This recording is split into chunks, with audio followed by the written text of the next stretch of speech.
વલસાડના dispenser road મોટા બજાર પાસે આવેલ નગરપાલિકા હોસ્પિટલની બાજુમાં આવેલી ખુલ્લી ગટરમાં પડેલી ગાયનું વલસાડ નગરપાલિકા ફાયરની ટીમે રેસ્ક્યુ કર્યું।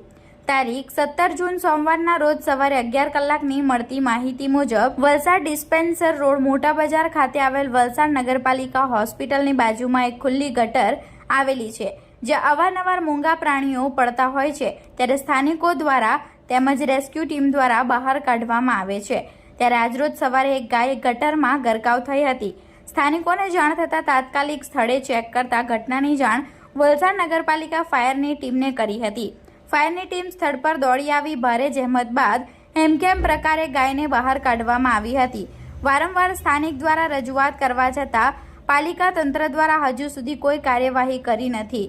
વલસાડ નગરપાલિકા કોઈ મોટી દુર્ઘટના બને તેની રાહ જોઈ રહ્યું હોય તેવું લોકચર્ચા ઉઠવા પામી છે।